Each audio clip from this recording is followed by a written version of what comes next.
First, live, local. This is Fox 12 Now. Welcome back to Fox 12 Now. I'm Greg Nibbler, live here in the Fox 12 Oregon newsroom. We're every weekday. We start at 1 o'clock. We go throughout the afternoon. I always like to remind everybody of that, but you can watch these segments afterward in the Fox 12 Oregon apps as well. Right now, we're talking about, well, the outdoors and property and how much, with the spring weather, it's great to get outside, and also people start cleaning up their property a little bit more. And it is important to know how to stay safe and how not to accidentally start a wildfire or burn your house down, among many other things, and also how to follow the regulations and the rules that are in place to help prevent that from happening. And we're going to talk about all of this and more. We are joined right now by Tom Fields, the Fire Prevention Coordinator for the Oregon Department of Forestry. And Tom, thanks for being here to walk through this, and just how people can stay safe, because I feel like there's some things that are common sense and maybe some things that people just don't think about, doesn't come into their heads to think about when it comes to this. And I think to start off, though, would you mind just telling us a little bit about yourself and your role there with ODF? Absolutely. Thanks, Greg. Thanks for having me. This is the perfect time to start talking about this subject. Again, I've been with the Department of Forestry for about 26 years in a fire prevention role that has encumbered a number of different things. Number one, and first and foremost, is to prevent those careless human-caused fires. And number two, just give some information to folks about what the different laws are and how those laws affect them and how they can learn, like you said at the beginning, learn how to do things in a safe manner if they're able to do them at all. And what are some of the, just to start off with the mistake side of things, what are some of the most common mistakes that people make? I think number one is burning on windy days. The sun's out now this time of year, and it's the perfect time to get out there and clean up the backyard and create your little burn piles. So what happens, though, is just like what's going to happen the next couple of days, we've got some thunderstorm activity coming in. Even though it may be wet, we anticipate some windy weather. So just knowing when to burn and if it's allowed or not, that's probably the biggest thing. Number two, I would say that they forget about their debris burn pile. They may have burned a week or two ago. And again, when the conditions ripen up, heat up, gets a little windy again, those burn piles can reignite and then spread away from where you were originally burning. And you've got a problem without even realizing it.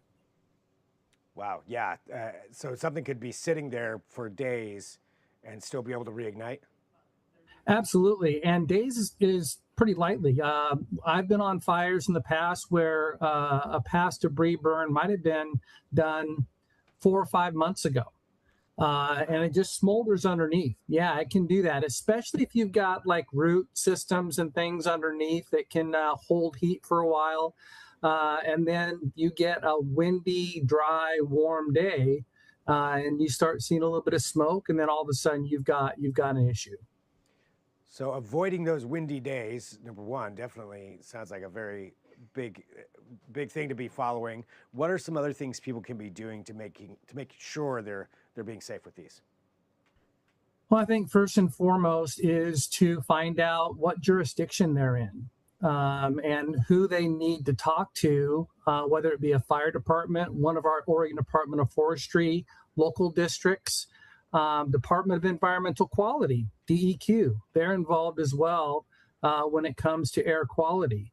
So what we've done, and we're going to talk about this in a minute, is we've all come together to put together a website to take the guesswork out of it. So folks visit that site, beforeyouburn.net. They'll learn a lot more, and they'll learn who to talk to in case they have questions.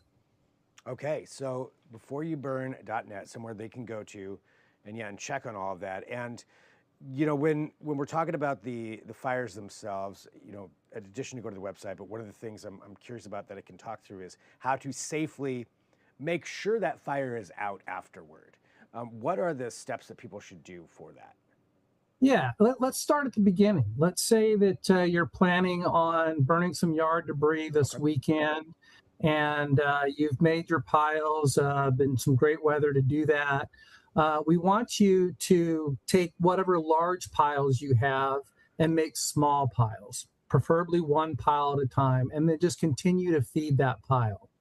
On hand, you're going to want to have a water source and a shovel or something else that you can keep the fire at bay. Things like putting it in a very open area where grass, other flammable vegetation is not nearby. You can see from the video where you had some clearing around that particular pile, and again, it shows just by trying to keep it in one place. You're looking at there people covering their piles. If we get into fire season and things have dried out, we encourage people to hold off until next fall. Cover those piles to keep at least one little spot dry in there, so that when you're ready to burn, it will consume much easier. Interesting. Yeah. So if it is that too dry, just wait. Just don't try to force that. Absolutely. And you'll get those messages. May is Wildfire Awareness Month, and that's one of the things that we're going to be pushing next month is, spring cleaning. And if you're planning on burning, make sure you're checking in ahead of time. And if things have already gotten too dicey, because we've had a very, very dry winter, we're in drought throughout most of Oregon. So things could progress much quicker than in the past. So just check ahead of time, and then make sure you have those precautions laid out before you light the match. Does that mean because of the drought that we could see a lot more restrictions on some of those backyard burns? Absolutely. Yeah, especially early on.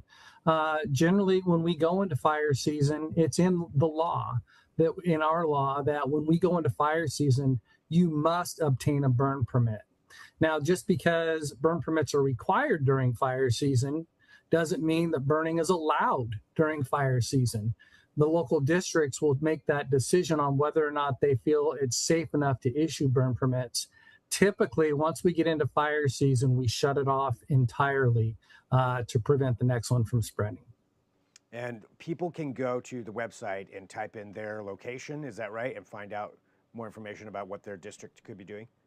Yeah, it's absolutely phenomenal how we've brought all this together. You've got, like I said, DEQ, Department of Forestry, fire districts across the state with different rules and regulations. And once you type in your address, you're putting your pin on the map, and it's alerting the right agency that you want to burn.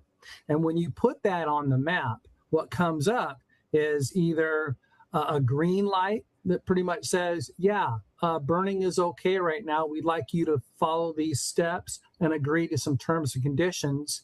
And then once you're done with that and you agree to follow those rules and regulations, you're good to go. The other thing that could happen when you put your pin on the map is it might come up with a red light that says, hey, due to current conditions, air quality, what have you, burning is not allowed at this time. Check back at another time. All right. So a good way to just make sure that everybody's following those regulations and staying safe. And at the bottom line, not starting another fire, starting a fire hurting your property or other land, whatever that could be, especially in this drought. Absolutely. Yeah. Anything else that you think is important for people to know? Well, again, this is a free site. You can go to the website. We prefer folks go to the website first before downloading the app. Because the website has a little bit more educational information. And then you can actually take your phone or your tablet out to the site where you're burning in your back 40, what have you. And you can actually download and register right there. Then we have a pin on the map that shows right where your debris burn is.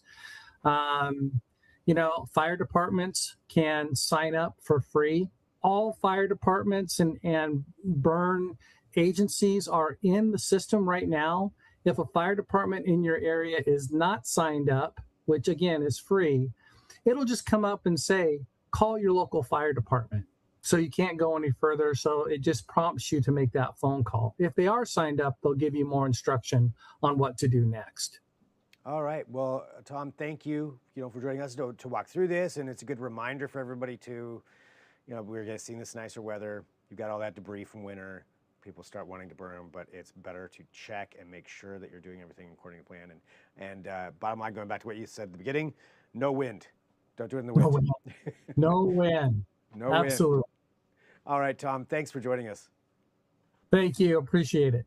And for everybody watching, this is Fox 12 Now. We're going to take a quick break. We've got lots of other things that we're going to be covering here this afternoon. We do cover a wide range of topics from 1 p.m.